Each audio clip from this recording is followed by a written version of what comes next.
Berhormat Yang Bertua, saya mohon keizinan untuk menjawab secara bersekali soalan daripada Yang Berhormat Tuan Oscar Lim Chai Yu, Sibu, dan soalan nombor 26 daripada Yang Berhormat Datuk Seri Amiruddin bin Syahri, Gombak, bertarikh 4 November 2024. Kementerian Sumber Manusia atau KUSUMA terus mengerak langkah dalam usaha meningkatkan kebolehpasaran graduan dan memastikan pekerja tempatan bersedia menghadapi cabaran dalam sektor teknologi dan industri 4.0 yang semakin kompetitif. Melalui pelbagai program latihan kemahiran, KUSUMA komited untuk memperkukuhkan kebolehpasaran graduan dan pekerja selaras dengan kehendak industri semasa. Menurut statistik Pertubuhan Keselamatan Sosial (PKSO), sebanyak 575,044 pencari kerja aktif telah direkodkan dari Januari hingga 27 September 2024 di portal My Future Jobs berbanding 125,956 kekosongan jawatan yang diiklankan. Bagi menangani cabaran guna tenaga tidak penuh, terutamanya bagi graduan baru dan pekerja tempatan, pelbagai program telah diperkenalkan oleh KUSUMA, antaranya: 1. Program latihan di bawah sistem insurans pekerjaan di bawah PKSO. Kedua, skim latihan bakal pekerja FWT di bawah HRD Corp. Ketiga, khusus berfokuskan industri 4.0 di bawah HRD Corp. Keempat, kerjasama strategik dan pusat teknologi di bawah Jabatan Tenaga Manusia. Kelima, pembiayaan PTPK untuk pelatih kemahiran di bawah Perbadanan Tabung Pembangunan Kemahiran. Dan seterusnya, soalan yang ada dua maksud yang ditanyakan oleh Yang Berhormat. KUSUMA komited untuk memastikan graduan dan pekerja tempatan yang mampu menghadapi cabaran ekonomi masa depan dengan kemahiran yang diperlukan, terutamanya dalam sektor teknologi dan industri 4.0 yang termasuk otomasi dan kecerdasan buatan yang berkembang pesat.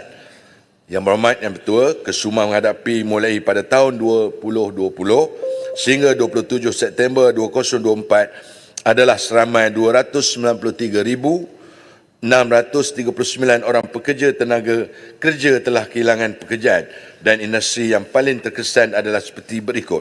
Sektor perbuatan seramai 75,615 orang, sektor perdagangan borong dan runcit seramai 43,614 orang, sektor aktiviti profesional, saintifik dan teknikal merekodkan seramai 23,907 orang, sektor ICT 19,931, sektor penginapan dan aktiviti perkhidmatan makanan dan minuman seramai 23,124 orang, sektor pembenan seramai 21,233 orang, dan sektor pengangkutan mencatatkan 20,953 orang, dan lain-lain sektor merekodkan 65,262 orang. Terima kasih, Yang Berhormat Yang Bertua. Soalan tambahan Yang Berhormat Sibu. Terima kasih jawapan yang diberikan oleh Timbalan Menteri. Dengan pelaksanaan gaji minimum 1,700 pada tahun depan, keadaan persaingan pasaran pekerja akan menjadi lebih rumit. Untuk memastikan semua golongan terjaga, terutamanya golongan pekerja baru yang kekurangan pengalaman dan kemahiran dan juga pencapaian akademik mereka yang lebih rendah, apakah insentif atau package insentif akan diberikan kepada majikan supaya golongan ini tidak akan dipinggirkan? Yang Berhormat Menteri. Terima kasih, Yang Berhormat Ketua. Terima kasih, Sibu. Sebenarnya persoalan yang dibangkitkan oleh Sibu sebentar tadi, ia tidak terlibat kepada graduan. Graduan ini merupakan yang mahir dan separuh mahir. Yang terlibat hanya adalah golongan bawahan, iaitu seperti kita sebutkan seperti buruh yang terlibat dengan gaji minima iaitu 1,700.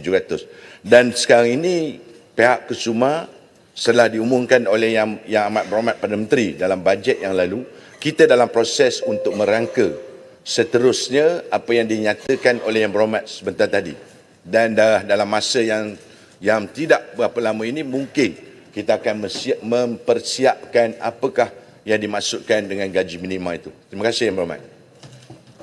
Yang Berhormat Padang Terap. Terima kasih Tuan Yang Ketua.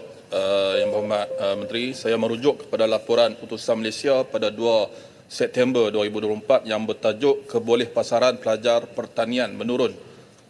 Kalau menurut laporan berita tersebut, kadar kebolehpasaran graduan pertanian menurun sebanyak 5.6% pada tahun lepas.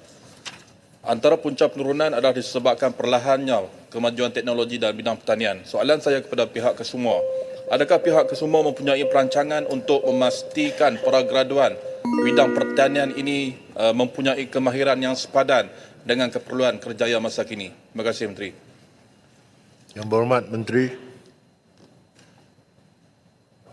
Terima kasih Yang Berhormat Yang Ketua. Sebenarnya dalam peluang-peluang yang kita nak dinyatakan oleh Yang Berhormat sebentar tadi, sebab itu kita melalui Jabatan Tenaga Manusia, kita nak memperkukuhkan dari segi TVET itu sendiri. Dan seperti yang terdapat rekod yang kami catatkan, bahawa kebolehpasaran graduan TVET telah melebihi pasaran tersebut. Pasaran daripada bidang yang dinyatakan oleh Yang Berhormat sebentar tadi. Saya nak mengambil contoh seperti yang dinyatakan sebentar tadi, dalam bidang pertanian ini, kita sememangnya amat menurun. Kalau saya boleh bacakan sikit data ini, pekerja kemahiran pertanian, perhutanan, peternakan dan perikanan, iaitu daripada tahun 2020 seramai 73 saja. Dan sehingga 2024 dicampurkan jumlah semua hanya 236 dibandingkan dengan segi pengurusan yang berjumlah 40,000 umpamanya, pertukangan umpamanya 6,000 lebih, profesional sebanyak 75,000. Sebab itu kalau melihat apa data yang dinyatakan oleh Yang Berhormat sebentar tadi, sememangnya amat berketepatan. Dan mungkin pihak kementerian terlibat boleh memikirkan soal ini, dan kita kesuma sebenarnya membantu melalui HRD Corp, Talent Corp dan juga tabung kemahiran yang boleh kita bantu dari segi untuk melatih mereka tersebut.